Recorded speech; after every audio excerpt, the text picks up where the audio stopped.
Well, hello very much, Luke. Hello. You are Luke. Who do you play in Skins? I play Freddie McClare in Skins. Tell us about Freddie. Freddie, he's a bit of a deep character, really. You know, he's got his two best friends. And when you first meet Freddie, you don't really think anything of him. You know, you think he's just kind of one of the guys. You know, he's got his two best mates. You know, what more could a guy want? But as the series progresses, you kind of see Freddie come out.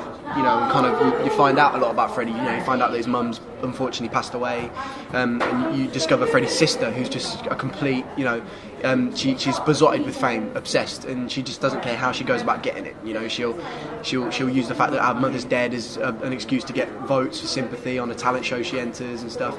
He's in a bit of a love triangle. The girl he's just fallen in love with at first sight. You know, and he's competing with his best friend in the love triangle. There's just all these different things going on inside his head. So yeah, he's got a lot going on. I'm going to refer to some notes for a second. I generally wouldn't do this. Okay. But the casting for your character, there are some people with some brilliant names, right? Okay. You were up against David Shamtu. Yep. That's a great name. Yep. Maximilian King. Yep. Carlton Blackman Hall. Yep. Bjorn Hutmark. Yep. And your own name is quite exotic too. Luke Pasqualino. Yeah. What is it with the producers? They just wanted someone with a good name. I think they wanted Freddie McClare, kind of an average name. They wanted the real guy to be kind of a bit exotic. So. Are you an exotic? That was a lie. I really don't know why they've chosen the exotic name. I just thought that was a bit weird. Yeah. Really. Actors. Yeah. It's weird. Do you think those were their real names? Or do you think I they really were don't know. I remember hearing a few of those names at the auditions and stuff. Kind of meeting if you had a big Bristol open, like a big Bristol third round auditions kind of thing. And I remember a few of those names, like Bjorn. I remember Bjorn and stuff like that. But yeah, I don't really know. Kind of the wrong person to ask, really. No, absolutely. It's a crazy process, like the whole. Yeah, it's an open audition. It got narrowed down, and then you got the role. Yep. So when the call came through, your reaction was? I would scream, but there's other people having interviews and stuff. But I was just over the moon. You know, I was actually in my cousin's restaurant at the time, and I was just absolutely over the moon with it. I just tried to ring everyone as soon as possible, and while I was trying to ring everyone, I had my agent trying to get through to tell me what I needed to do next. Like, because I had to go to Bristol the same day as the part.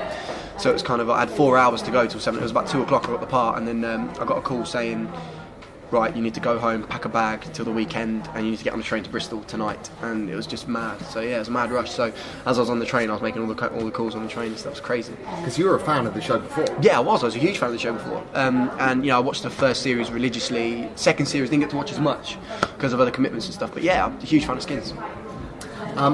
Have you actually seen any of the episodes yet? I mean, I've seen the first one. That's out. Have you seen the whole lot? I haven't seen the whole lot. No, it's not. That's because a lot of it, as you know, we only finished filming the series on the 19th of December, so it's not even, you know, it was only a few weeks ago. So no, not all of them been cut together and stuff. But I've only seen episode 1. How much have your parents seen? Episode 1 as well, which I think is enough, and the trailer, and I think that's enough for my parents really. My dad was a bit kind of, you know, wow, that's amazing. My mum was a bit kind of, you didn't tell me you had to do that. So yeah, but I think they really liked it and stuff like that. Actually, in the premiere of the first episode, my mum was actually in tears, and I was kind of holding her and comforting her. And I looked over, and Jack O'Connor was doing the same with his mum, kind of keeping her company and stuff. So yeah, it was kind of an emotional time. So she thought you were going to kill yourself on that skateboard. That was the problem. Probably. Not a natural born skater, I hear. No, not a natural born skater at all. We actually underwent, you know, some quite intense lessons and stuff like that, and I just could not get it at all. Fell off a few times. Actually tore some ligaments in my foot. Ended up in hospital for a day, and you know, yeah. But you know, I managed. I can kind of glide on it and stuff, and stop, and you know, bits and bobs. I can flick it up to myself, but no, all the kind of the mad tricks and flips and stuff. I've got no clue. No clue at all. And he's a bit of a stoner.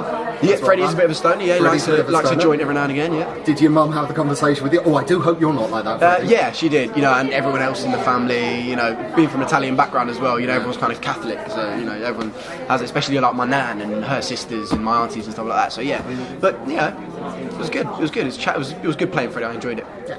I mean, the show doesn't glorify any of that stuff. It just shows it how it is. Yeah, yeah, definitely. I mean, I think it's quite an accurate depiction of you know, modern teenage life. You know, I mean, it doesn't depict my life, but you know, I have been at school on a Monday morning or something like that, and I've heard about the antics that went on at the weekend from other little groups and stuff. So yeah, I think it's quite accurate. I think it's brilliant. A load of the ruckus, like particularly the first series, kids started throwing, you know, skins parties, trashing their parents' houses and stuff. Yeah. What's the wildest party you ever went to? Wildest party I ever went to. I've been to a couple actually. I mean, the rap party at the end of the series was quite wild. You know, it was mad. We had a big party there at the like a bar, and then went on to a club, and then there was like we were on guest list at quite a few places. That was mad. But I've been to a few house parties and stuff in my kind of like a few years ago, in my younger days. During my kind of wild time when I was at school and stuff, around exam times and stuff. Like you always get parties going on around there and stuff. So I've been to quite a few. To name one, I don't think I'd be able to do that in the time given. So I'll say I've just been to a few. Nothing got terribly out of hand. A few got quite out of hand. Yeah, there was kind of went to a house party and it was all kind of bits and bobs got broken and stuff. But yeah, we kind of just might brush it under the bed or under the sofa or something like that. So no one got blamed for it yet. You mentioned we'll go quickly. Yeah. Wow. You mentioned there's a love triangle, and I think there might be 2 love triangles for Freddie this series. Ever been in a love triangle situation yourself? Can you relate? I haven't been in a love triangle myself. No, not that kind of. But I've been with a friend and I've seen a girl or anything. I've gone. She's quite. Giving him one of them.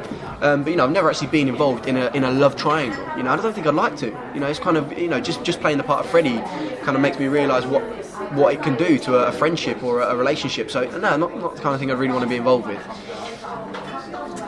Have you had your heart broken? I'm gonna cry. Actually, no, I haven't had my heart broken. Well, that's the thing. No. You're doing all this acting stuff. Yeah. You don't get to have a normal life. Yeah. Yeah. But I haven't had my heart broken Yet. I hope I don't either. It's not something I'd like to experience either. So. But come on, you are the big sort of, you're the teenage pin-up for this series. Right? Really? Yeah, you're the sexy. I don't know. That's what I don't know. says. Oh, really? I didn't know that. Kind of weird? I didn't know that. But yeah, it's kind of weird hearing that now. Yeah, it's quite weird. Because I've just come into this, not really being known as anyone, and now I'm just kind of doing magazine interviews, and I've seen my picture on the front cover of Heat, and I'm in Heat every other week, so it's kind of it's all kicking off. We're going to see you falling out of nightclubs. You won't see me falling out of nightclubs. No, I'm not a huge drinker. I'll go out and have a couple, but I've never been involved. I've never really got stupid off my face and stuff like that. So no, I don't think you'll see me falling out of nightclubs with my skirt hitched up to here and stuff, revealing all. So. I think you'll be alright. Not until the end of series 4. Then you're a free man. Then I'm a free man. Yeah. I can do what I want. Yeah. Dev Patel, yes. I must ask. Yep. Wow. So, Slumdog Millionaire, it'll win some Oscars. And he came from Skins. That's definitely. It really does give you the inspiration to kind of do well. Seeing the possibilities, what's possible in that kind of thing. And I was just recently come back from LA. Came back yesterday from LA, and all the talk was Slumdog Millionaire and how it had won 5 Golden Globes and how it was up for an Oscar and and bits and bobs like that. It's fantastic. Just to know that could possibly be happening for one of us is just makes you kind of focus like mad. Yeah, you work really hard and see if you can get there yourself. Definitely. One thing I've always wanted to ask an actor, it'll be the last thing, but school plays. Yeah. Were you ever in a school play? I was, yeah. I did a few nativities and stuff like that. I mean, I started from quite a young age when I was about 9-10 years old. My first ever part was Bugsy Malone, so you can imagine a 10-year-old kid playing with splurge guns and, it was actually a water pistol just filled with, really liquidised mashed potato. So yeah, it was actually fantastic. I loved it. Never played a tree. I never played a tree. No, I mean I did a nativity and I played a donkey. Hey. Yeah, so I'm still kind of playing that character now, really. A bit of a donkey. So yeah, it was fantastic, brilliant. Lovely. Thank you ever so much. No, it's all. Thank you very much for your time. Cheers, buddy.